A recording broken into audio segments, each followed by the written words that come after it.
All right, welcome to our debut edition of Game Time Live, our debut edition in our new location here at the Redskins Partners Club. Larry Michael, Lou Holder, and Andrew Walker. This is where we'll come to you from prior to every Redskins game. And I'm going to start out with Lou Holder.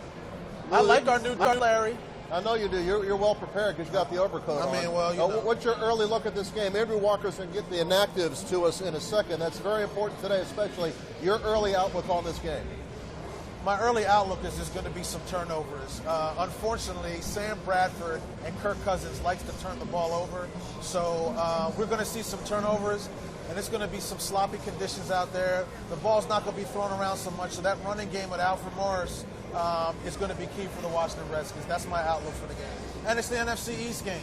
2-11 in the division since 2012. Not very good, Larry Michael. You know, today's the day the Redskins are going to take home a win to get to 2-2. Do you have the inactives, Andrew? Not quite yet. We don't have them quite yet. My source has not sent them my way. But as soon as he does, we will announce them live. What do you think of these new digs here? I mean, we're overlooking the concourse here. A little bit of different feel to this show here, moving forward from the Redskins Partners Club. Yeah, so we got our partners here, you know, just kind of a different vibe. Got the fans pouring into the stadium here below us, and then the partners having a good time in here. So, yeah, it's a nice vibe, and everybody's ready for a big game today. And we encourage any of our friends who are visiting us to come on up and join us up here as we do the show live from the, I guess this is the second level, right above the concourse, the main concourse. Lou, you talk about turnovers. Redskins have one turnover over the first three games, no interceptions. So as we joked on the coaches show yesterday, there's been a drought. Despite all the rain, there's been a drought, and the drought has been turnovers. How do they turn it around? Well, that drought is going to end because Sam Bradford loves to give the ball away. When he was in St. Louis, we saw a little bit of that. I still don't know what Chip Kelly's doing. My people that live in Philadelphia says that people are irate because this high-powered offense of the Eagles isn't neutral. And Sam Bradford, he doesn't even look like he's comfortable back there. So it's going to be interesting. He will give you the ball at least one or two times. It's not a, misnomer. He will give you the ball, but the Washington Redskins need to capitalize on those turnovers. They need to get them, and they need to capitalize. Field goals are not going to do. You need to score points. Now, one thing I noticed as I watched the tape of the Redskins-Jets game, the Eagles-Jets game last week, Eagles jumped out to a 24-0 lead. And the Jets really had a chance to win that game, but they gave the ball up so many times. Ryan Fitzpatrick was just horrible in the second half of that game. Even though they came back, Redskins going to face the Jets in a couple of weeks. Yeah. So you look at this Philly team and wonder, how good or bad are they? They've lost so many parts.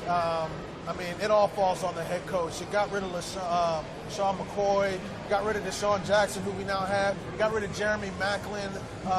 The offensive line is just not where it needs to be. And if you're hinging your whole team on Sam Bradford, that's a recipe for disaster. And the Philadelphia Eagles fans know it. And I think the Washington Redskins fans are about to find out too.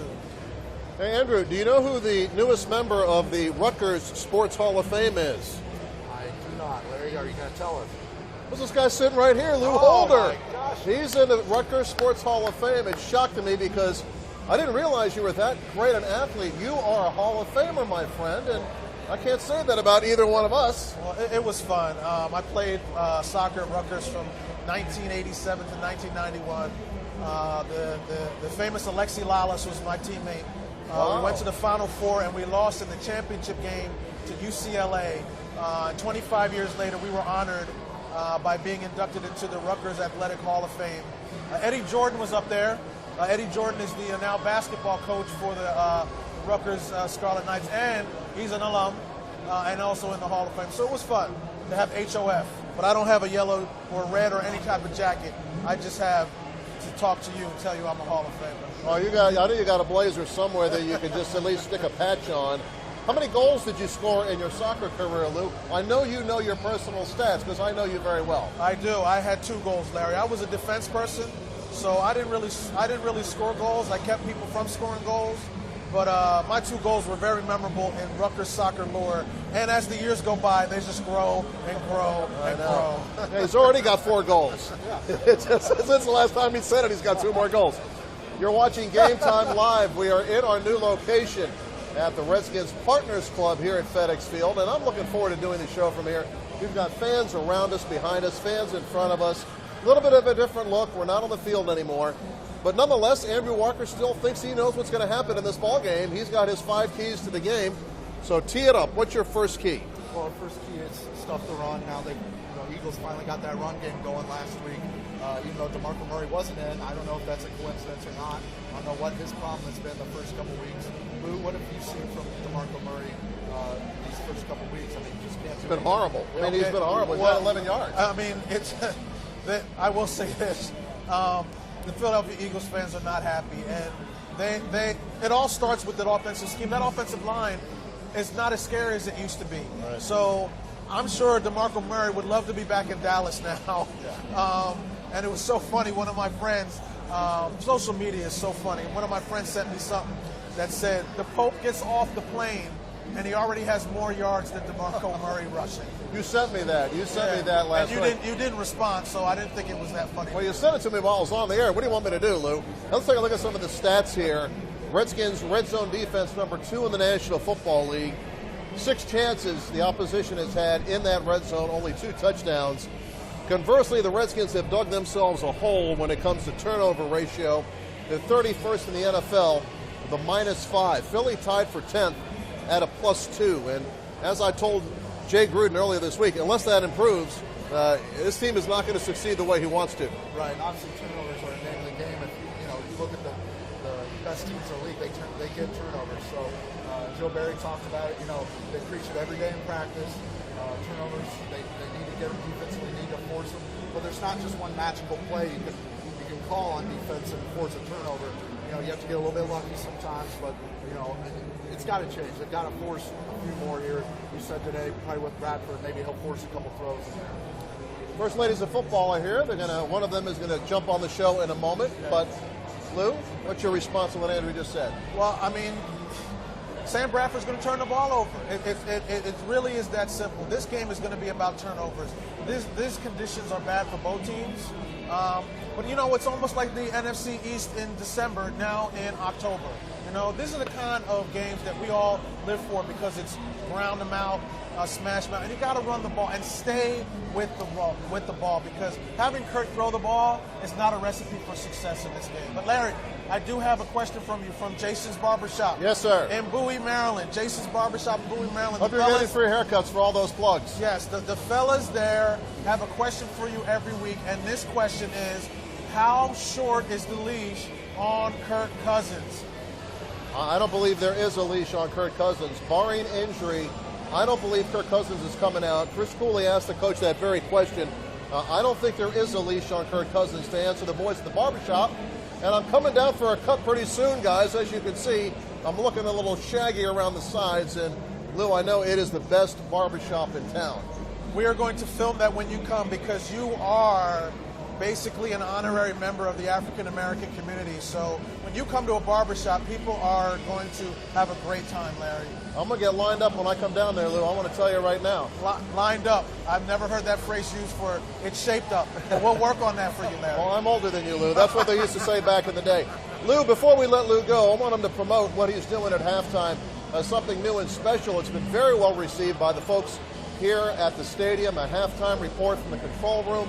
People love the look and they love the information you're giving. Well, it's great, Larry. Just like we have new digs here in the Partners Club, we have a new digs for the halftime show. We used to be on the field, but now we are up in the production control room of FedExField, and there we will give you out-of-town scores. We will give you highlights from the very, very popular Red Zone. And we'll also have special guests that come by, mostly connected to the rich history of the Washington Redskins. All right, Lou, look forward to that. And we're going to zoom in on Andrew as Lou removes his microphone. And we get another special guest in here in a moment. Andrew, I want you to go over some of the keys again. You kind of got preempted. First show, I love this new format. We'll get to some more of the stats here in a moment, but take it away with your keys. Yeah. Well, you got to get your mojo back. Talk about the Eagles. You got to get going on your own. So mojo, that's out.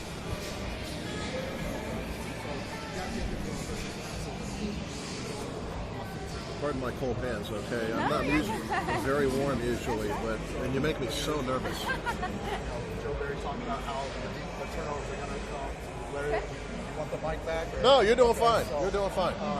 the one-on-one stuff, still working on, but first turnovers, and then finally, you got to get Sproles in the special teams game. Got to stop him on the punt return, just like they did with Tavon Austin. All right, it's Andrew Walker from Redskins.com. Our pleasure to welcome in one of the great first ladies of football. Jackie is with us. And Jackie, you guys are wearing the pink today. Talk about the effort here with the team. And a lot of folks don't know that the Think Pink campaign started with the Redskins back in 1999. Mrs. Snyder teaming up with the Zetas, the sorority. And you guys are dressed in pink today. Yeah, so... I'll hold it. Sorry. He gets greedy. I'll hold it for you, though. Great. Yeah, so we have a certain amount of uniforms that are pink just for the breast cancer awareness. I think it's really great that the Redskins and the NFL in general support breast cancer it's awareness for people. So I think it's really great. You made a big appearance on Redskins Nation this week. We thank you for coming in. I did. And you talked about the trip the ladies are going to be taking overseas. And for those that might have missed it, I want to talk briefly about it. It's the 50th anniversary of the 50th trip the ladies have taken for the troops. Yeah, so it's the 50th show. So it started in 1999, and they go to different military camps around the world. And so, yeah. You feel the weather here today. You're the cheerleaders, obviously. We're a little less than we do in the press box. How do you deal with the conditions? You're a rookie, so you haven't had to, but what do you think about today? It's not bad at all. We're a lot tougher than we look. It's no big deal to us. As long as it's not raining, it's not flooded, I'm good. I think we're all good. We appreciate you stopping by. You guys have anything special in store for us today? Well, you'll have to wait and see. Oh, that's a good tease. Jackie from the First Ladies of Football, we thank her for stopping by. Thank you very much. Thank you so much. I appreciate it. Andrew, take a look at your inactives yet. Do you have the inactives yet? My source has not come through. Your source has not come through yet. Well, tell us about the Redskins offensive line. We know for a fact that the left guard, Sean Laval, is out for the year. Yeah, so with Sean Laval out, he had that ankle injury. Redskins What are you doing? Good job, Valerie. Good job. Twice in 1 week. I'm sorry? Twice in 1 week. Oh, yeah, you're spoiling me. Yeah. waiting at right guard to start a training, and then they decided to shake it up with Brandon Schiff at right guard, Morgan Mosley at right tackle, and that's worked out really well for the Redskins. So having Spencer Long there at left guard or Ari Quanto, but quite long, I would think. Gives him someone that can build his experience in his second year. He's a strong guy, he's a smart guy, so I'm interested to see how he adjusts to that regular season type play.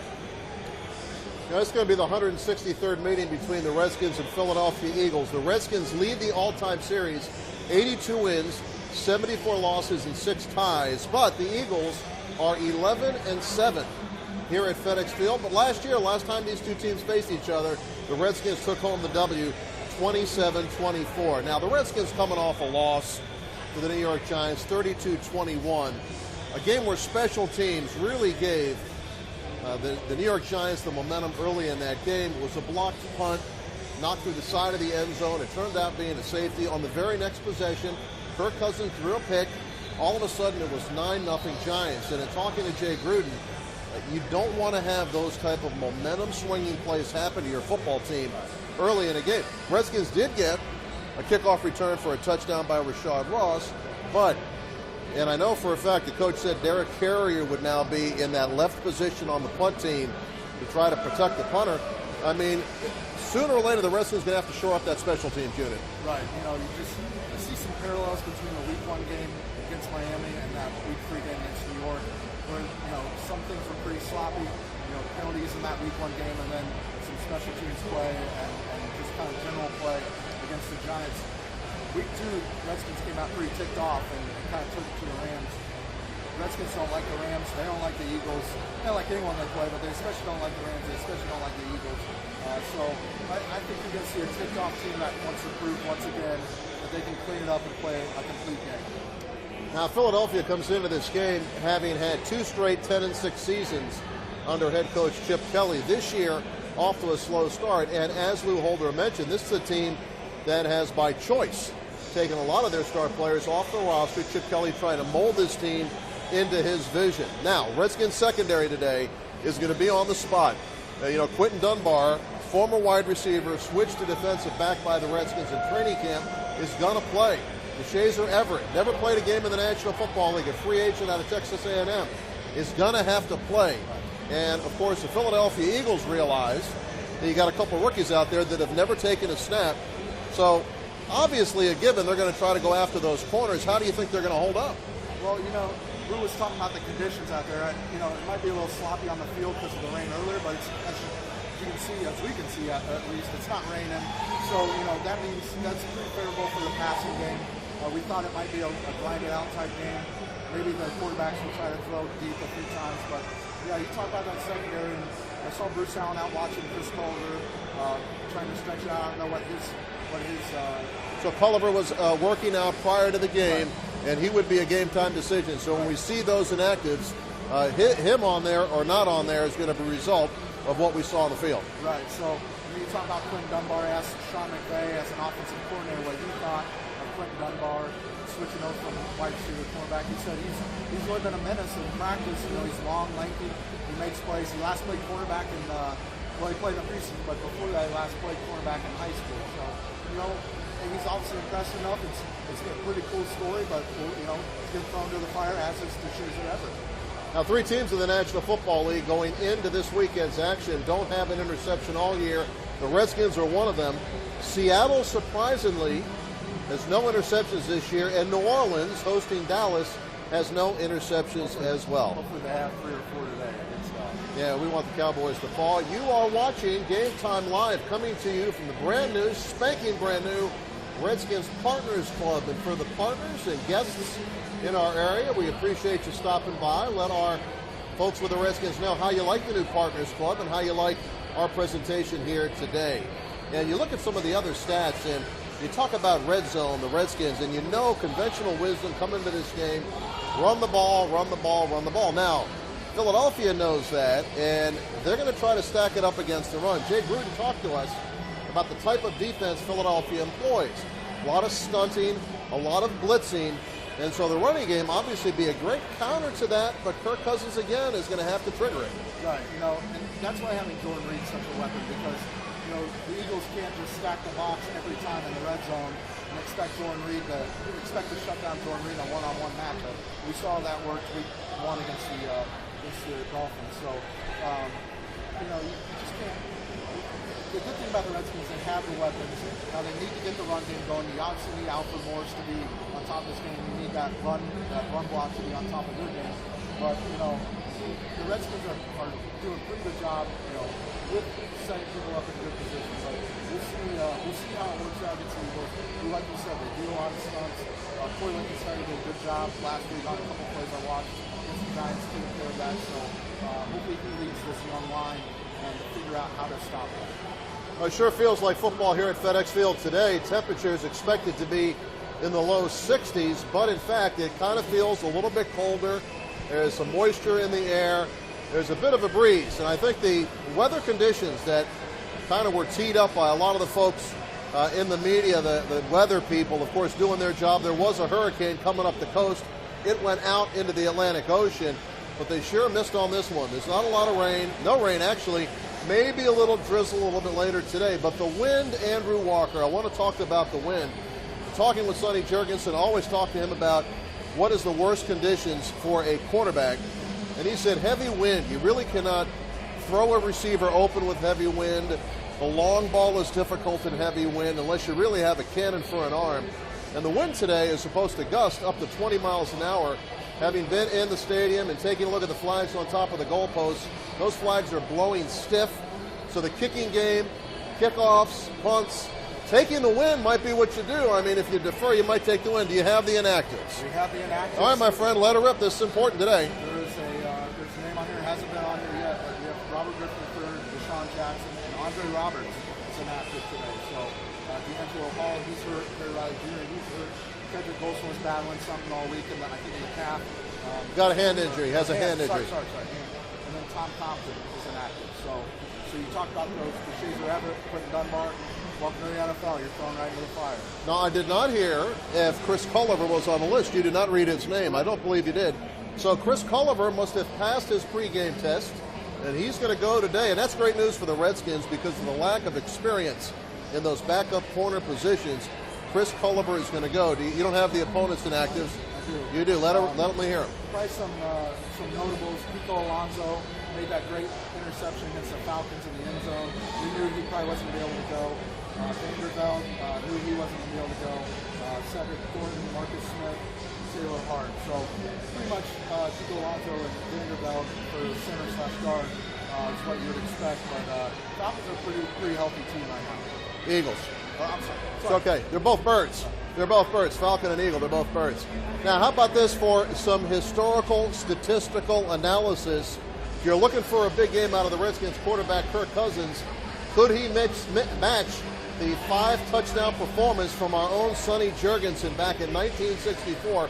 The most touchdown passes ever by a Redskin against the Eagles. Sonny getting back at his former team back in 1964, a 35-20 win by the Redskins, where the Redhead had 5 touchdown passes. Now, did you know the most passing yardage by a Redskins quarterback, 427 yards, was accomplished by today's starter, Kirk Cousins? So he's got some pretty good history against the Eagles. Right. He said, even looking at last year's film, they had a lot of big plays, 3 or 4 really big plays, an 80-yard touchdown to Deshaun Jackson, real big play to Roy Halou.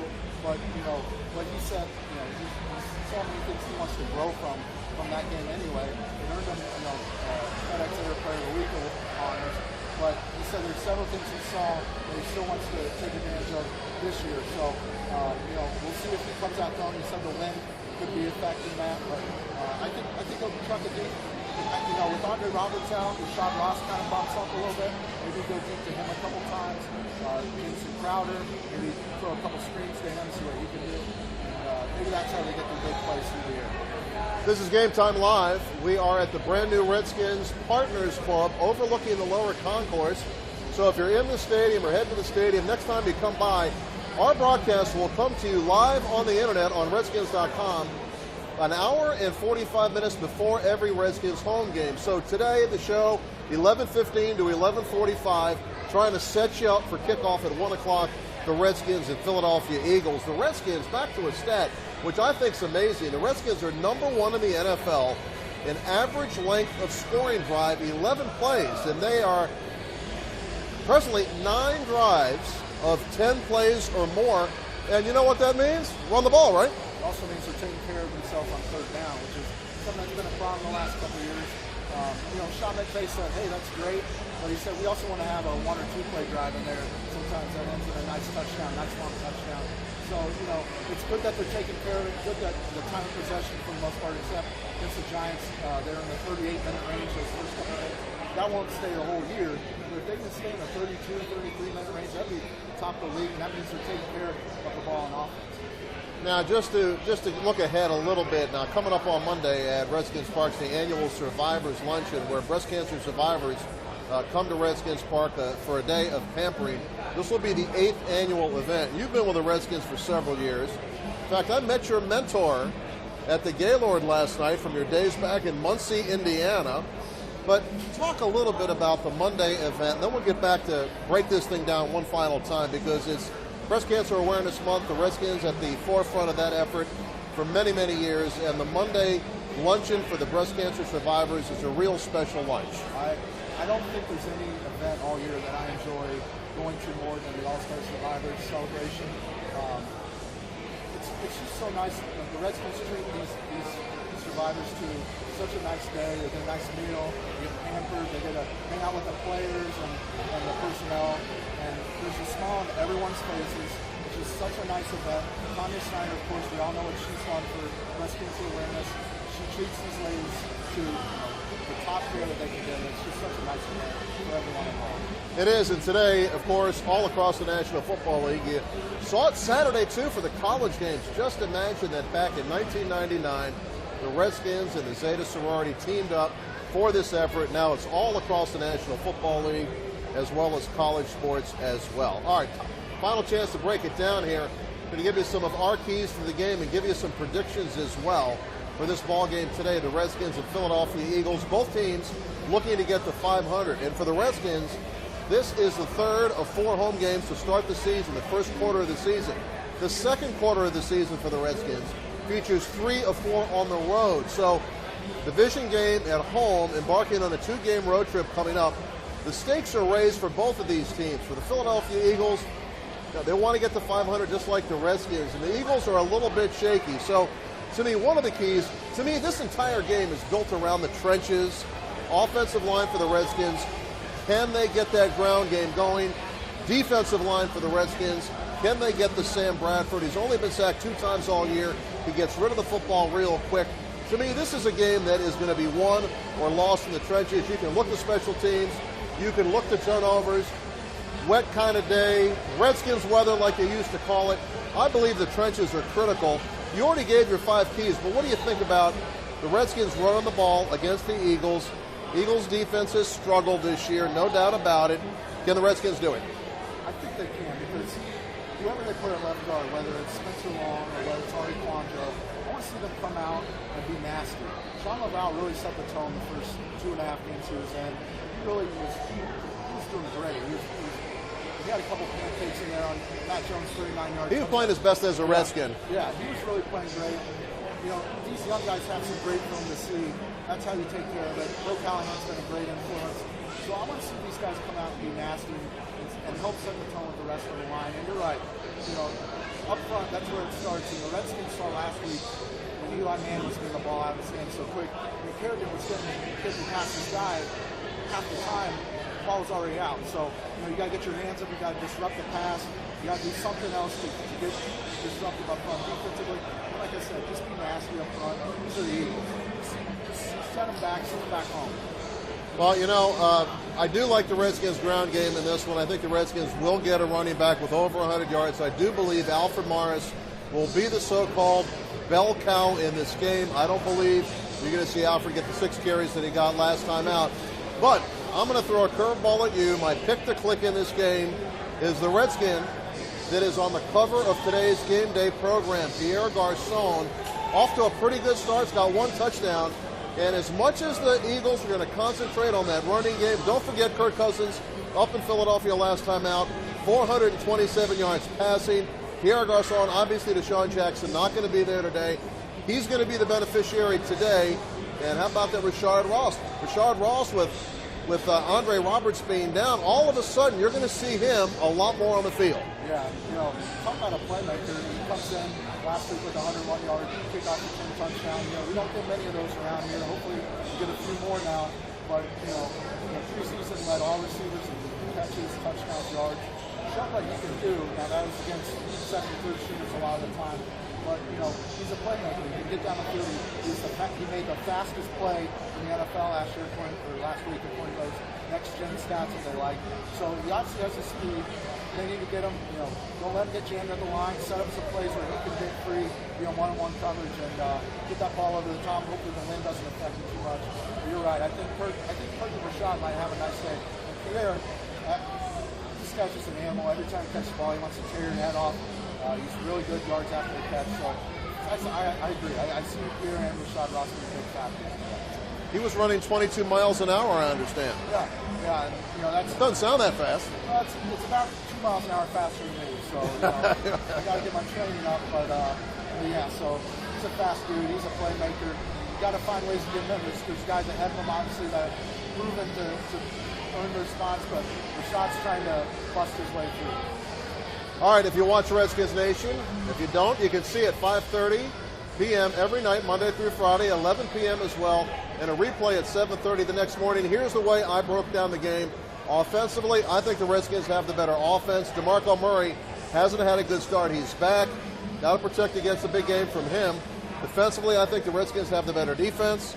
Special teams, Redskins have stubbed their toe, but they could make a big play. You put the check next to the Eagles. And as far as those always important intangibles, I think the weather conditions, even though it is not raining, it is windy, and that'll level the playing field. I see the Redskins winning this game 24-10. I think their defense will get some turnovers in this ball game.